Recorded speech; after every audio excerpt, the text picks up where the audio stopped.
mga katrops, medyo late tayo ng susong gawa nung nakapaglamay kami kagabi sa Patay. Alas 5 na ng maga kami na uwi.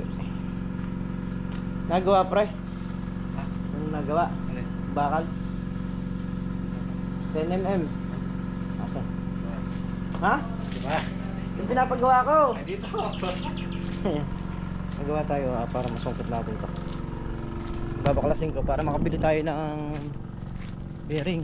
Kasi hindi ko alam kung may bearing dito kay 3K o doon sa pinagbilan niya o kaya sa Gapan. Pangkaraniwang binibili itong mga bearing na ganito kalalaki sa Gapan kay Puti. Problema, ayaw talagang lumabas. Ito mga katrops nakalaglag na. Ayan kung mapapansin nyo, naka na siya. Kaya lang pagdating dito meron siyang pangarito hindi niya lumabas kahit na pagsabayin pa siya. Kailangan gawin dyan, basagin yung bearing para sabihin mo nang matanggal mo to. O paano yung isang bearing? Madali na lang yun. May lock lang na susungkitin yun Pag natanggal to. Oo. Mas maluwag yung sa loob niyan kaysa rito sa labas. Hindi yan inaano ko nga, mamaya matanggal mo to. Yung sa bearing dito sa loob, magiging ganyan din. Hindi mo na mapapalabas. Hindi, ayun may lock yung yung isa. Ayan kita mo ba? Ito yung ito yung pinipindot. Paano mo kukunilak niyan? Long nose lang yan pre. Hindi makukuha long nose ngayon. Kahit nandyan na yan. Kahit nandyan yan.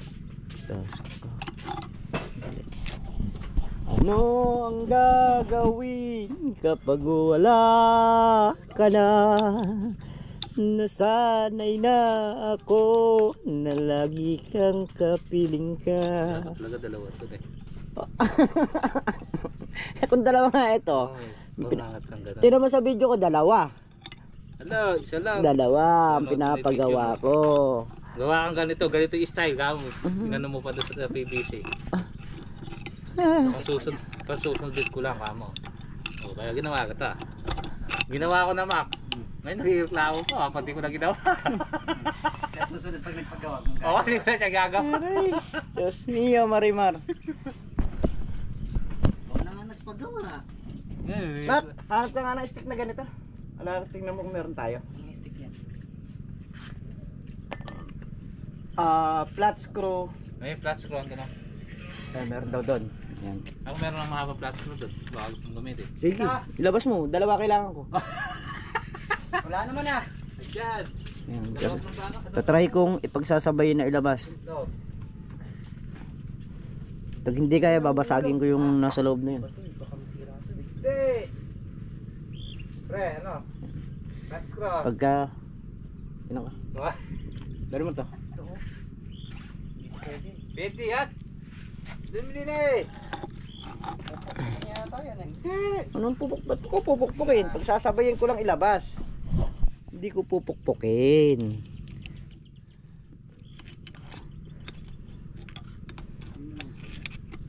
Pang susungkit lang Pero di mo rin mapapalabas yan. Pero may kahit magsabay mo yan, di matadali yan. Kahit magsabay. May harang siyang yo. Meron nga siyang kung dito ibaba rito yung pinaka-lock niya. Nagawa yan o dati na yan. Saka ikot lang sa baba. O dati na yan. Palagi ko dati na yun. Pagkaikot siguro. Kasi mga alog na Kung dati na yun, pero paano nila palalabas siya kung... Hindi, nasa bungad lang to dito. Wala sa loob na loob ata. Pinukpok mo papasok kaya pumasok doon Kasi yung bearing dito lang sa gilid. Ito yung bearing. Hindi ba ito nahuhugot to? Ha? Dito Hindi, pero pwedeng grinder Yan. Di ba yun ang suggest mo? Gagrinder daw dito para Grinder mo yan. Matatatal lang yan. Pinukpok mo na lang. Hindi kung matatanggal to, pwede mong sungkitin dito. Alam mo the best niyan. Itatagilid natin to. Ganito yan. Hindi nakatagilid na. Ngayon, Pupukpukin mo. asan yung isa? Ito. Isa sa baba, isa sa taas. Walang testing yan ha. Sure yan ha. Wala nang testing yan. Asan na yung tube?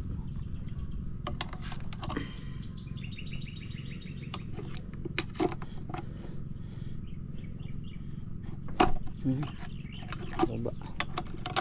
Kailangan nasa taas eh. Hindi ka pala to pwedeng mag-opera dahil nanginginig. Nanginginig sa nervyos. So yun mga katraps, hindi kaya ng utak. Hirap. Meron siyang kwan dito. Kaya ng utak, di pa pero pag ganahin. Hindi siya mailabas. Dahil pag yan.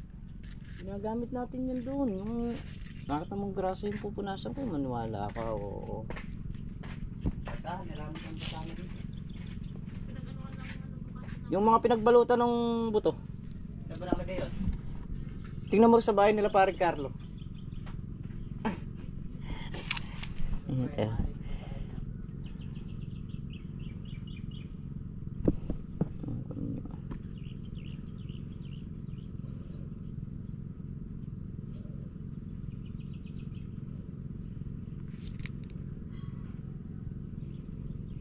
Susukatan lang natin to. Pagka mayroon na sukat, babasagin ko na lang ang bearing sa loob. So dadaling ko sa kay 3K. Titingnan natin kung paano diskarte gagawin, kasi para mabunot din tong ehe. Meron na rin kasing alog yung pangalawa yung bearing sa pangalawa, kaya dalawang bearing yung obligadong palitan. So may bearing pang isa sa loob, hindi ko pa natitinag dahil nga hirap tayo magpalawas nitong isa.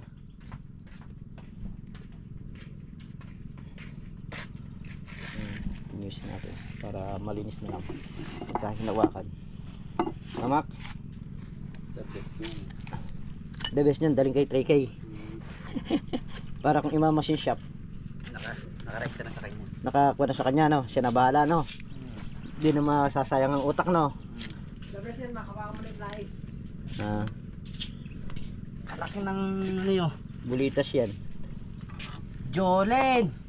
Jolet. Yan na. Bulitas, Mac. Tignan natin kung gaano kalalaki yung bulitas.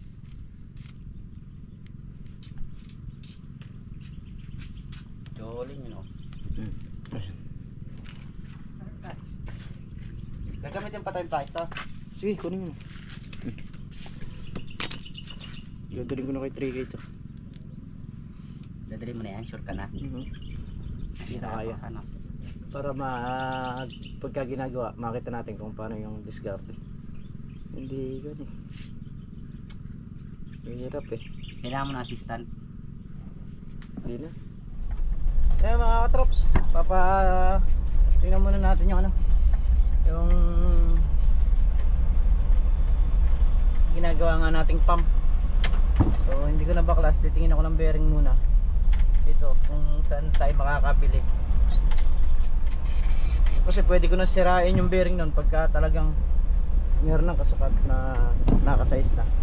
Kasi si paring Carlo papatubig nung talong, mayayari na rin sila. Tol na riyan naman nagbunot ng sergahan dun sa kabila.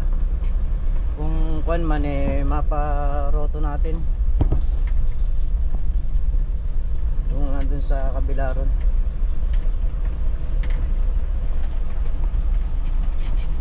Hindi ko lang alam kung magkano yung ubusin nung bearing na dalawa ng piraso na to.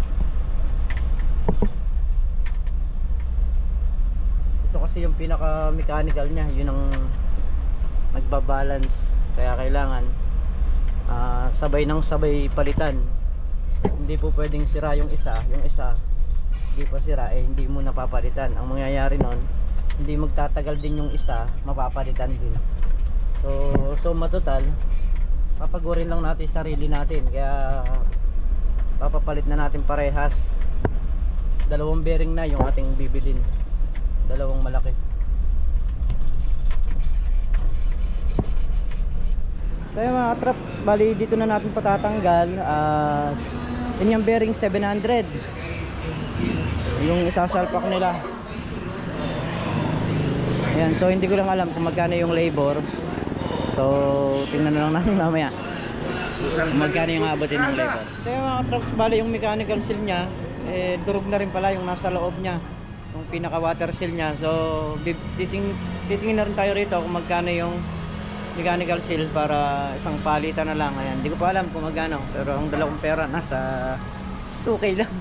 So kung magkukulang man tayo, babalik na lang tayo. So ayan, 1,000 daw yung bayad ng backlash nung yung labor. So ayan mga traps, dahil lumalim na yung pinakakutkutan nya, ipapabuild up daw to, tatambakan. So bali ang mangyayari, uubos siya ng 1.8 yung backlash nya na labor nya 1,000, tapos ito 400 din yung sa dulo. Ito daw nandito libre na lang, bali 1.4 ito. Diyos ko, uubos pala tayo ng nasa kulang 4,000 mga troops dito lang. So mamaya titingnan natin kung magkano yung ubusin lahat. May sounds lang doon kaya hindi ko maipakita sa inyo yung kung magkano yung kung paano yung proseso ng pagbabaklas nila, at kung paano yung pagbi-build up. May sounds kasi sila, mga nagsasounds. Ayan, si tata yung gumagawa. So mga katraps, kukunin na natin yung mga gamit nung para sila na lang din lahat magbalik. Total ganun din yun, yung labor nun dun papalo. 1,000 rin yung singil nila sa labor, hindi man ako makabawas eh. Tapos yung pagpapa-build up 800. Nako, yung bearing pa mamaya niyan. Yung pinaka mechanical seal nya 650 saka 1.4 malaki-laki na uubusin.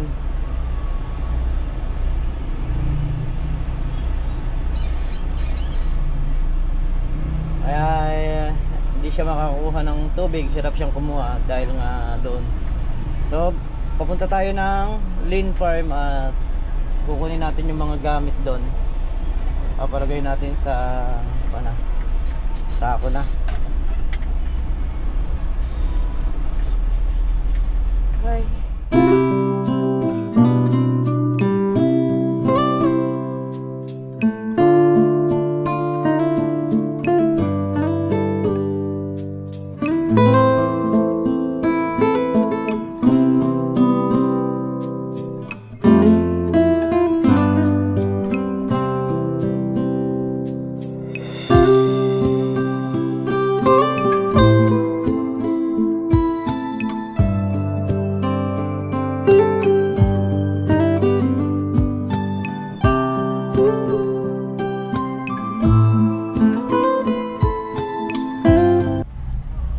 So yun mga katrops, okay na.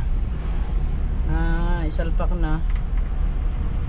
Hapon na. Ayan. At tayo pauwi na. Binili ko na rin ng mga tornilyo, yung mga base, no?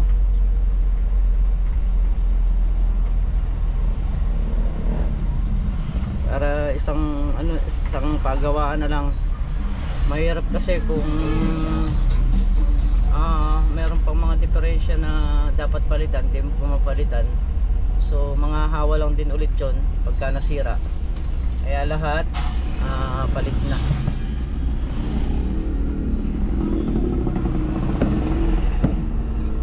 Dalawang bearing, mechanical seal, tapos yung niya, yung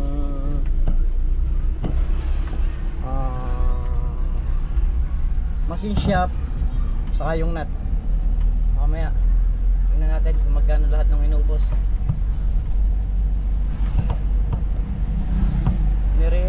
Si Mrs. kasi naglilista nun yung mga nauubos ng paggawa.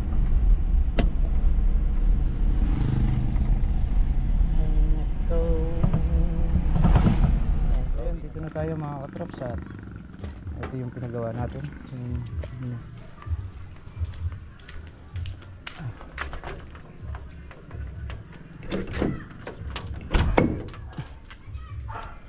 Ayan. Inuwi ko yung tira nating grasa na binili. Ayan.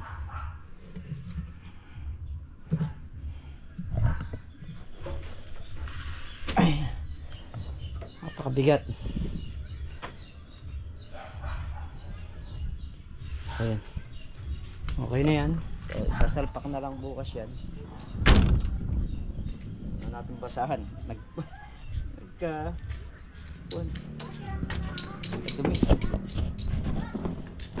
So yan mga katraps, dahil galasing ko na rin ng hapon, hindi na natin nilusong muna yung kaligay dun sa bukid. So nandito lang sa sasakyan.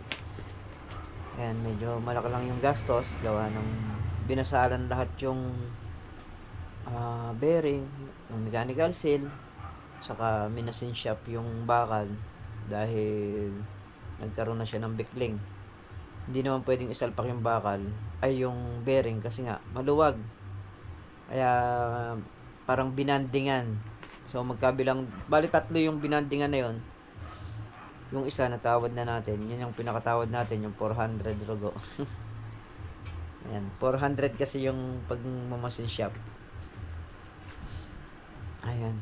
So muli mga katrops, maraming salamat po sa inyong lahat sa suporta nyo at sa pagmamahal nyo sa channel namin. Ayan, ingat po kayo palagi. Saan po kayo naroon. Okay po sa lahat.